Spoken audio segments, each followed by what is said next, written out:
Bonjour à tous. Aujourd'hui, je suis heureuse. En fait, j'ai commencé à avoir la révélation de c'est quoi l'action de grâce et pourquoi il faut rendre grâce à Dieu en toutes circonstances. Amen. Voilà, il y a pratiquement 15 ou 20 ans, j'avais lu un livre d'un pasteur qui s'appelait Merlin Carover et le titre du livre, c'était de la prison à la louange et où je ne sais où l'autre la puissance de la louange.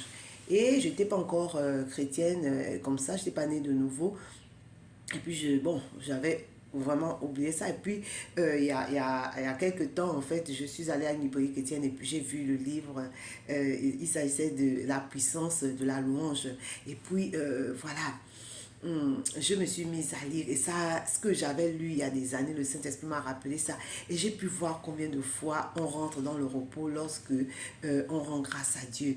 La parole de Dieu dit que ne vous inquiétez de rien, mais en toute chose faites connaître vos besoins à Dieu par des prières et des supplications. Et la paix de Dieu par des prières et des supplications avec des actions de grâce.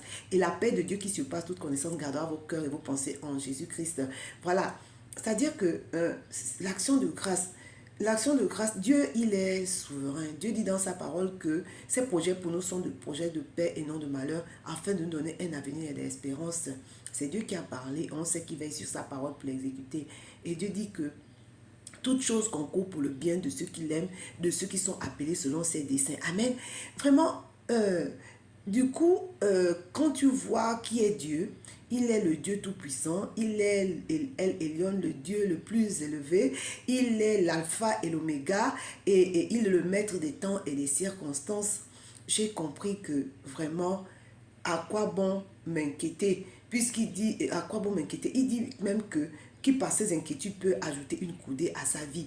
Et puis il dit, venez à moi, vous toutes qui êtes chargés et fatigué et vous trouverez du repos. Amen. Et il va nous donner son joug est doux et léger.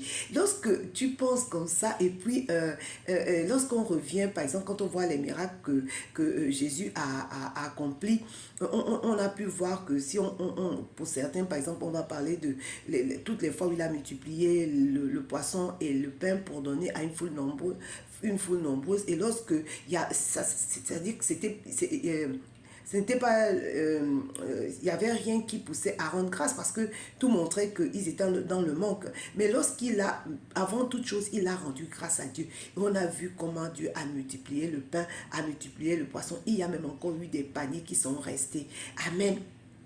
Amen. Quand on voit Lazare était déjà dans un état de putréfaction avancé. Il était rongé par les vers. Il vient, il rend grâce à Dieu. Il dit, je te rends grâce de ce que tu m'exauces toujours. Et on a vu comment il a appelé Lazare et Lazare a été ressuscité. Il en va de même dans nos vies. Amen. Lorsque Dieu dit que de rendre grâce en toutes choses et en toutes circonstances, il sait de quoi il parle. Il est Dieu. Quand on dit qu'il est l'alpha et l'oméga, il est au contrôle. Il connaît la fin d'une chose dès le commencement. C'est-à-dire que Dieu a une vision de 360 degrés. Là où nous, on a les angles morts, Dieu voit. Amen. Donc, il voit, il sait que cette situation-là n'est pas à la mort. Ou bien, voilà. Donc, c'est pour ça qu'il dit rendez continuellement grâce. Que les moments soient favorables ou non, on doit lui rendre grâce. Je vous assure, moi, je l'expérimente. Au début, c'est comme un moteur, ça a du mal à démarrer. Et au fur et à mesure qu'on le fait, je n'y suis pas encore arrivée, mais j'ai commencé déjà à expérimenter la paix que cela m'apporte. J'ai réalisé, mon Dieu, mais comment je peux me prendre des fardeaux, autant de fardeaux quand je sais que il est là pour les porter, pour les prendre pour moi. Amen. Et ça m'a délivré de l'inquiétude. Je m'inquiète encore, c'est vrai. Et puis, je m'efforce à chaque fois de lui rendre grâce. De rendre grâce, c'est-à-dire que, et dans ce livre-là, il y a quelques témoignages. Il y avait par exemple un couple qui avait une fille qui était, qui avait des problèmes psychiatriques. Ça faisait des années et les parents suppliaient Dieu de la guérir, mais rien à faire. Et à un moment donné, on a dû l'hospitaliser et ils sont allés voir le pasteur pour lui dire, mais écoute, voilà, prie pour notre fille, ça fait longtemps et tout ça. Il a dit, écoute, ce qu'on va faire, on va rendre grâce à Dieu. ils n'ont rien compris, mais c'est vrai, pour eux, c'est-à-dire que Dieu ne peut pas permettre cela. Mais Dieu permet tout cela, ça rentre dans son plan parfait pour nous. J'ai eu du mal à l'accepter jusqu'alors, je commence à l'accepter et je vois combien de fois il n'y a rien qui échappe à son contrôle. Il n'y a rien. Et lorsque les parents au début étaient hésitants, ils étaient même, voilà, frustrés. Et lorsqu'ils l'ont fait, quelques temps après, les médecins ont appelé pour dire venez, on ne sait pas ce qui se passe, mais votre fille est dans son bon sens en fait. Et elle a pu elle est sortie de là, elle s'est mariée, elle a fait des enfants. Et il y a plusieurs témoignages comme ça. Et moi, j'ai des témoignages comme ça me concernant, c'est-à-dire que face à une situation où c'est-à-dire que je n'avais pas de mots et puis je me suis sentie, comment dire, je me suis sentie incapable. Dieu aime ça parce que sa puissance agit dans notre faiblesse. Alors, et puis, on dit que la parole de Dieu dit que Dieu ne siège au milieu de la louange.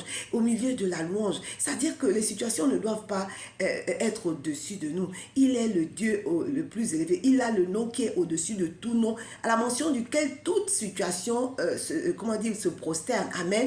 Voilà, donc je vais vous encourager vraiment à vraiment rendre grâce à Dieu. Au début, ça paraît incompréhensible. Au début, ça n'a pas de sens. Hein. Mais je vous assure qu'au fur et à mesure où vous le faites, vous voyez comment la paix de Dieu vous envahit. Et puis, ça vous donne de passer à autre chose. Ça vous enlève un fardeau qui était sur vos épaules et vous sentez soudainement léger et vous sentez porté par lui. Amen. Alors, je vous dis à très vite. Merci.